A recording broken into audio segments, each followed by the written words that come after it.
ओम नमो भगवते वासुदेवाय नमः। स्वागत है आपका एवीएस कॉर्नर में। पंचांग के अनुसार अश्वनी मास के बाद कार्तिक मास की शुरुआत हो जाती है। सनातन परंपरा में प्रत्येक मास का अपना धार्मिक महत्व होता है, लेकिन कार्तिक मास को विष्णु तीर्थ या विष्णु तीर्थ के समान कल्याणकारी माना जाता है। यह मास भगवान श्री हरि विष्णु की आराधना के लिए समर्पित है। साथ ही इस मास को तप और व्रत का मास भी कहा जाता है। आज के इस वीडियो में हम बात करेंगे कार्तिक मास कब से शुरू होकर कब समाप्त होगा, स्नान दान और दीपदान का क्या महत्व है, दीपदान कब और कहाँ करें और इस मास में हमें क्या करना चाहिए क्या नहीं। हिंदू धर्म में कार्तिक मास को बहुत ही विशेष महत्व दिया जाता है। कार्तिक मास हिंदी पंचांग का 8वां महीना है। साल 2023 में कार्तिक मास की शुरुआत 29 अक्टूबर दिन रविवार से होगी और कार्तिक मास समाप्त होगा 27 नवंबर दिन सोमवार को। शास्त्रों में कार्तिक मास में दान, पुण्य, पूजा पाठ और गंगा स्नान का बहुत महत्व बताया गया है। शास्त्रों के अनुसार भगवान विष्णु 4 महीने की निद्रा के बाद कार्तिक मास में देव उठनी एकादशी के दिन जागते हैं। इसलिए इस महीने में भगवान विष्णु की पूजा का बहुत महत्व माना जाता है।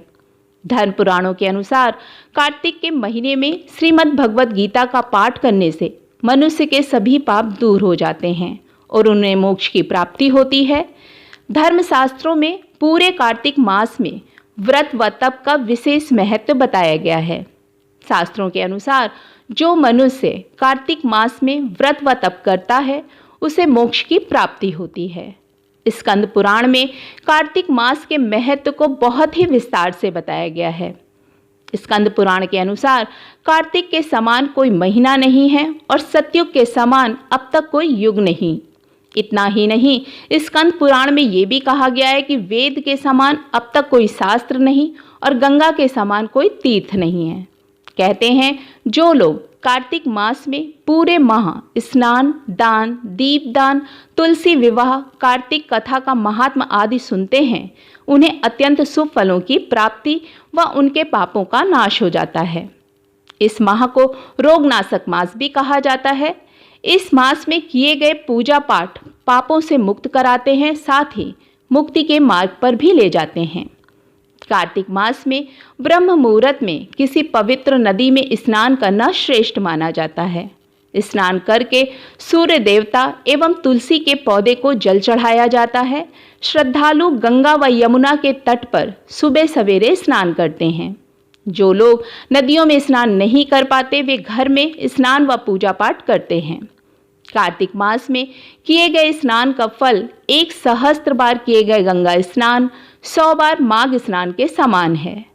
माना जाता है जो फल कुंभ या प्रयाग में स्नान करने से मिलता है उतना कार्तिक मास में पवित्र नदी में स्नान करने से मिलता है। इस मास में की गई पूजा व उपवास तीर्थ यात्रा के समान शुभ फल जितना होता है।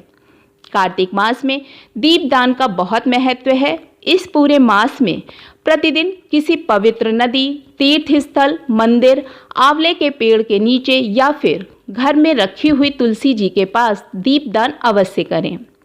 तुलसी जी पर दीपदान शाम 5 बजे से रात 7 बजे के बीच में करना बहुत ही शुभ माना जाता है। साथ ही तुलसी जी के गमले पर स्वास्तिक का चिन्ह जरूर बनाएं। दीपदान शरद पूर्णिमा से प्रारंभ होकर कार्तिक पूर्णिमा तक प्रतिदिन किया जाता है। मान्यता है कि दीपदान से सिर्फ घर का ही नहीं जीवन का अंधेरा भी दूर हो जाता है और माता लक्ष्मी प्रसन्न होकर साधक के घर को धन धान्य से भर देती हैं। कार्तिक मास में कुछ चीज़ों का दान का विशेष महत्व है। इस पूरे मास में ब्राह्मण या फिर किसी जरूरतमंद को दान देने से बहुत पुण्य फल मिलता है। कार्तिक मास में तुलसी दान, अन्न दान, गाय दान एवं आंवले के पौधे का दान का विशेष महत्व है। कार्तिक में पशुओं को हरा चारा खिलाने का भी महत्व है। कार्तिक मास में सुबह घर के बाहर पानी से धोकर दीप दान करें। इस मास में ब्राह्मण या फिर किसी जरूरतमंद को दान अवश्य दें। कार्तिक मास की कथा स्वयं सुने और दूसरों को सुनाएं। कुछ लोग कार्तिक मास में व्रत का संकल्प भी करते हैं और केवल फलाहार पर रहते हैं, जबकि कुछ लोग पूरे मास केवल एक समय भोजन करके कार्तिक मास के नियमों का पालन करते हैं। इस मास में श्रीमद् भगवत कथा, श्री रामायण, श्रीमद् भगवत गीता, श्री विष्णु सहस्त्रनाम आदि स्तोत्रों का पाठ करना उत्तम माना जाता है। धर्मशास्त्रों के अनुसार कार्तिक मास में सबसे पहला काम दीपदान करना बताया गया है। इससे पुण्य की प्राप्ति होती है। इस महीने में तुलसी पूजा का महत्व कई गुना माना जाता है। कार्तिक मास में बिस्तर पर नहीं सोना चाहिए। भूमि पर सोना कार्तिक मास का महत्वपूर्ण नियम है। भूमि पर सोने से मन में सात्विकता का भाव आता है। इस महीने में केवल एक बार नरक चतुर्दशी के दिन ही शरीर पर तेल लगाना चाहिए।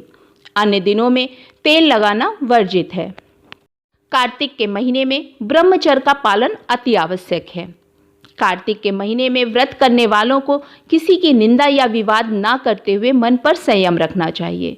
इस महीने में द्विदलन अर्थात दालों का परहेज करना चाहिए। पूरे महीने मांस, मंदिरा आदि तामसिक भोजन का त्याग किया जाता है।